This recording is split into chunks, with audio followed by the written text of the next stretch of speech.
Jamen, jeg tror, grunden til, at man kan starte på, det er jo, at nogen føler måske sådan lidt, jeg ved, unge mennesker, de er jo nysgerrige på mange måder. Det kan være både godt, og det kan være dårligt. Nogen kan være jo bare nysgerrigheden, kan få dem til det. Nogen kan jo være presset til det, så næsten føle sig presset til det i det miljø, som de nu nogle gange kommer i. Måske finder nogle andre venner og veninder, som de kan være sammen med. Og så siger man, hvis det så er det, de bruger, så kan det komme ind af den måde der. Ikke nogen, der bliver presset til det tror jeg ikke. De er tvunget til det at tage til narko, det tror jeg ikke. Altså, man skal selv have en vilje til det på den ene eller anden måde.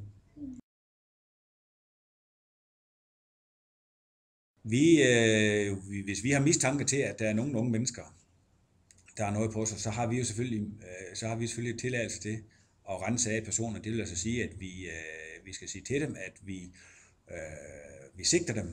Vi har dem mistænkt for at have overtrådt lovgivning om euforiserende stoffer, og det giver os samtidig også lov til at rense af, hvad de har på sig af ting og sager, og se, hvad de har i lommerne, og hvis de har noget i deres taske.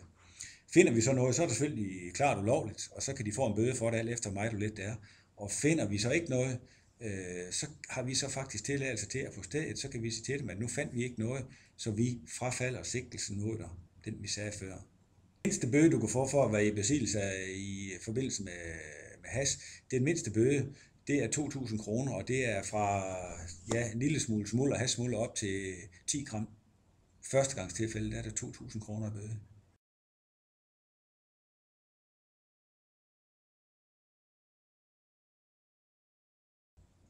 Det vi finder mest af, det de har på sig, det er hash, og det er amfetamin, det er det vi finder mest på unge mennesker.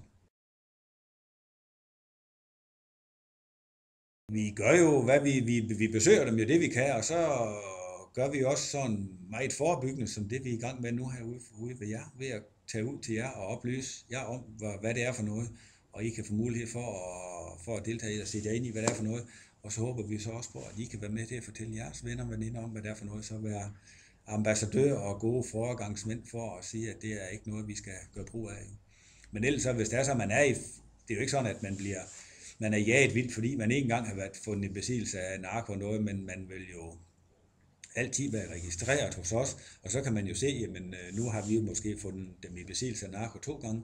Det kunne godt være, at vi lige skulle tage og besøge dem nu her et stykke tid efter, for at se, om de stadigvæk har noget derhjemme, eller om de stadigvæk er i besiddelse af noget.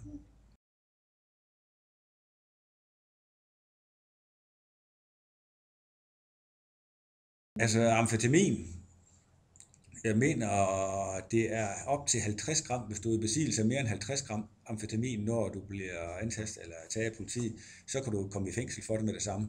Og jeg mener, det er 25 gram for kokain. Det er noget, fordi at det er det, vi kalder hård narko. Så det er noget mindre mængde end hashen, man skal være i besiddelse af for at kan komme i fængsel for det med det samme.